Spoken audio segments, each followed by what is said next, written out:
Hey guys, welcome back. So, I love to turkey hunt, and if you've been turkey hunting in the South for any period of time, then you know good and well that the population is declining. So, what can we do about it? Well, there's one thing that I do and everybody should do, and it doesn't take much effort, it doesn't take much time, and that's trapping. They did a study out of Texas, and it said that 61% of wild turkey nests were destroyed by predators. Of that 61%, over half were raccoons. So as you can see, that's a lot, all right?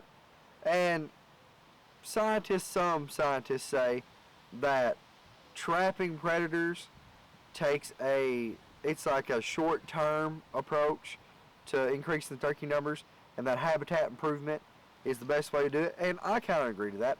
Habitat improvement is the backbone of any kind of numbers jumping operation. But it's a multi-faced approach, and there's only so much that you can do with diesel being $4 a gallon and working a full-time job. Okay? So what I do is use dog-proof traps. Alright? This here is just a dog-proof trap, and I'm sure that you've seen this a trap like this at your local feed store or hunting store or wherever the heck you go. But there's probably more likely than not a Duke brand trap. Duke makes some good traps, but I don't like their dog proof because it is a pull only style trap. This is a Z trap. It is a push pull trigger, which means, okay, for instance in a Duke, a coon or something has to physically reach in here, grab a hold of that trigger, and pull up on it to set the trap off.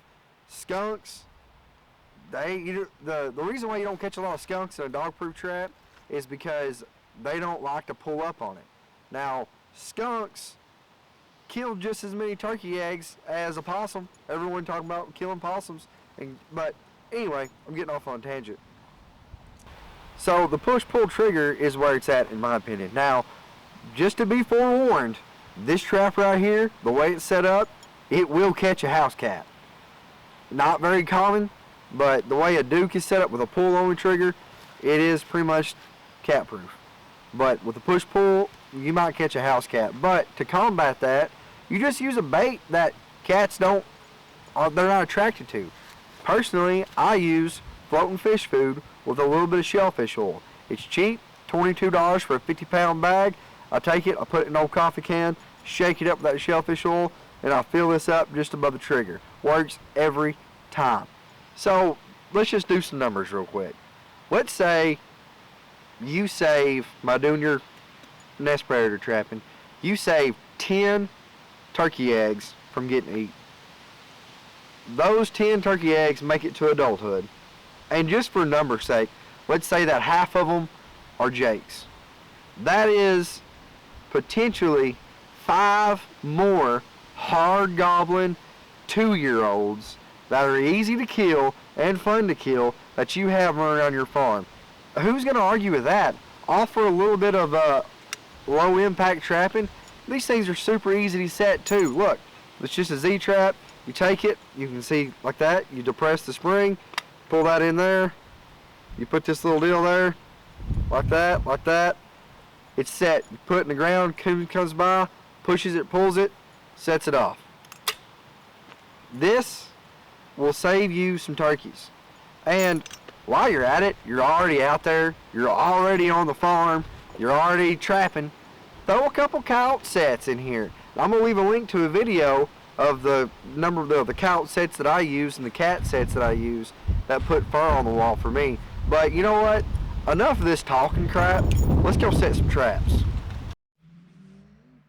Hey guys, welcome back to the channel. Well, I just got off work and I come out here to check my traps, and I look down here, old red mama here, she had just had a calf. I mean, brand new baby.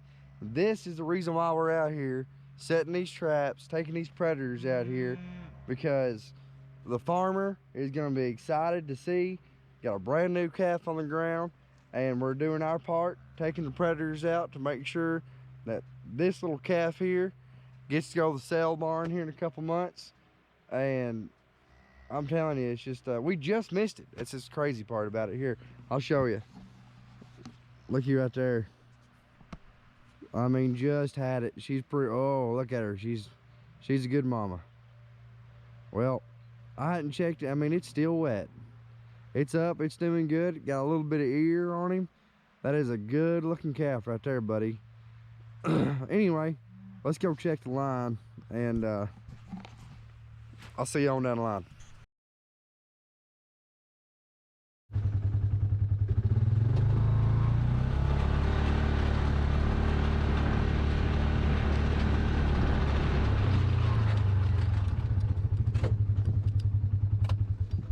Woo, doggy.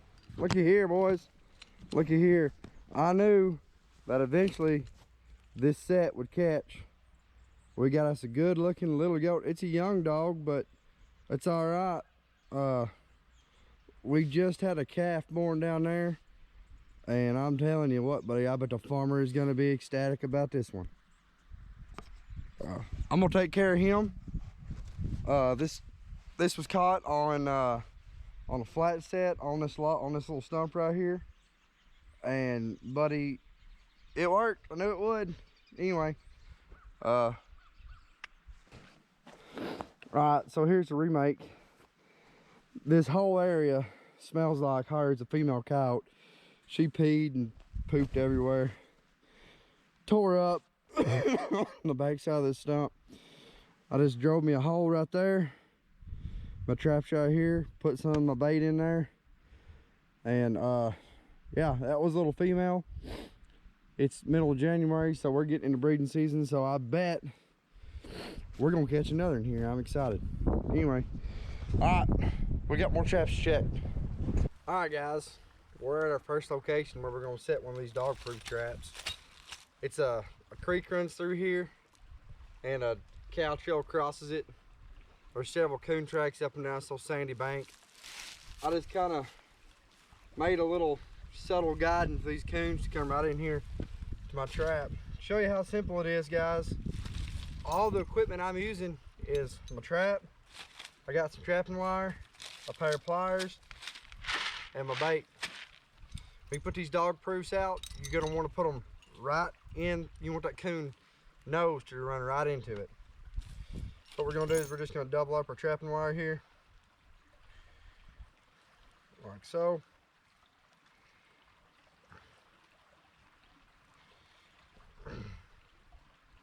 It just gives it, it's not necessary, but it just gives it a little bit more strength.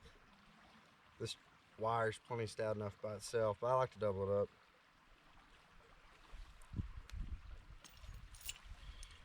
Important, run it through your swivel. You want your swivel to still be able to move. What that does, it takes the stress off the animal's paw and prevents like legs getting broke and stuff like that, which is something we do not want. I'm just gonna wire it to this snag here.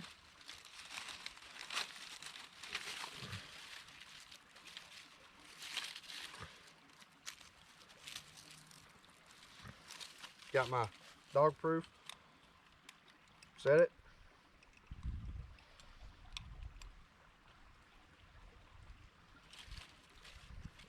Bring here. It's got a built-in stake. Push the stake. Well,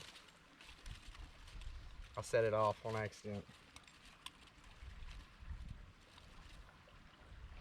Set your trap. You set your trap, push it in like so. It's solid there. Take your bait. You don't want to overdo your bait. You just want enough to cover the trigger.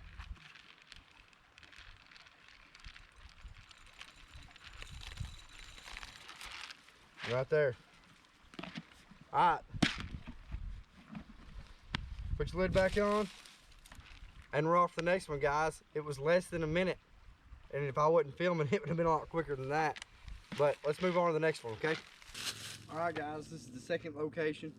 So a little known fact, everyone thinks coons and water go hand in hand. Well, that might be true, but I'll tell you, if you'll start putting a few coon sets on long ridge tops, you'll start catching a lot bigger bored coons.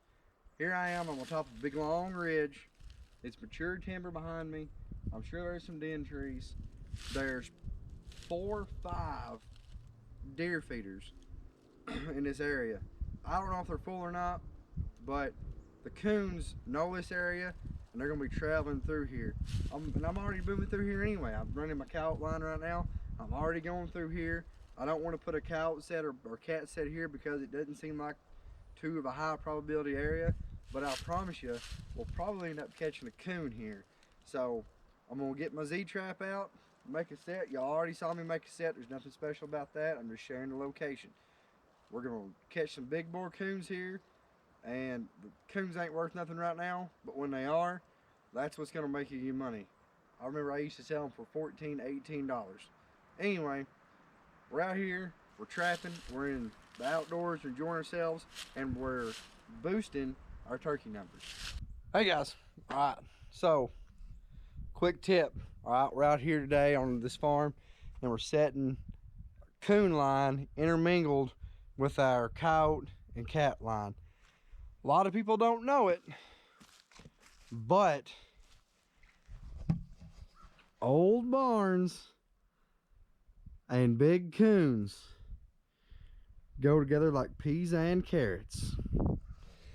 Come through here, the farmer creep feeds calves out of this barn here all the time. Coons are getting in here. There's a lot of coon poop around here, and I come in here. You can see this is where the calves can get in.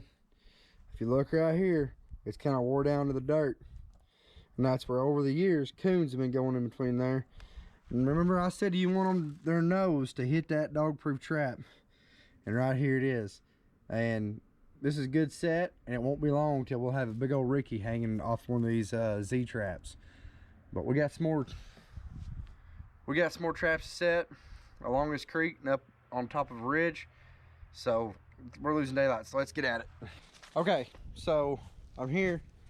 This is a spring comes out up here and joins another creek here. And anytime you get anything coming together, like the two creeks. Sorry for the wind if it's bad. Let me turn this way.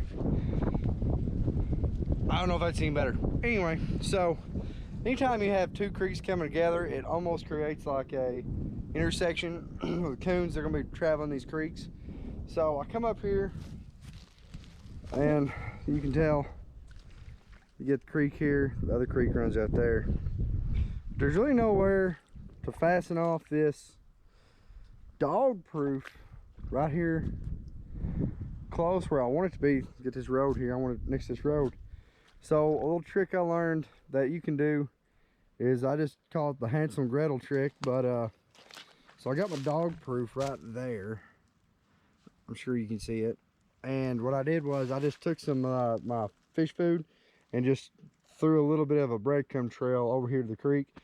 That way when he's milling through here, he'll run into this little trail and kind of follow it up. Another thing y'all need to worry about, and what a lot of people don't think about, is your thermals, okay?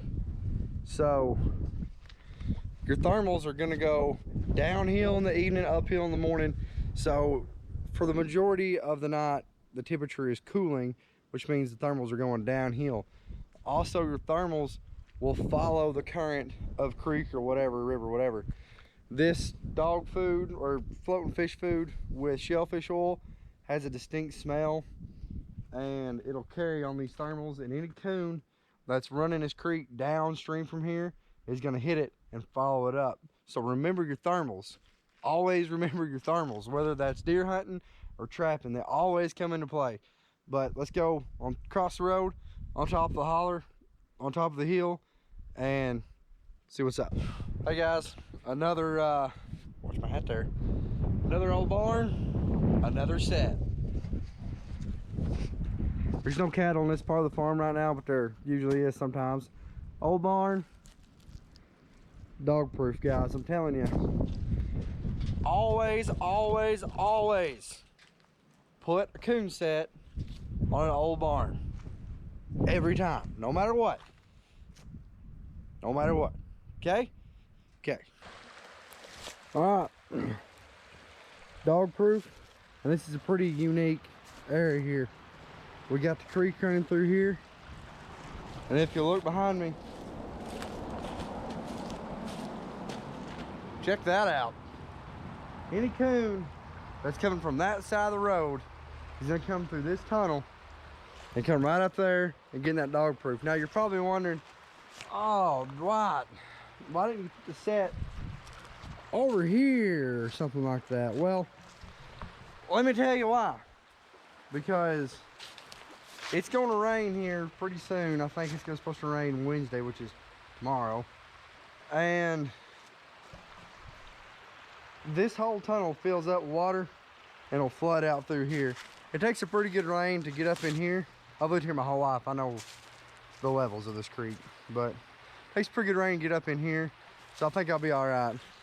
Also, guys, this is gonna wrap the video up for today. If you enjoy what you're seeing, there's a video on the page right now. Click the link, more trapping stuff.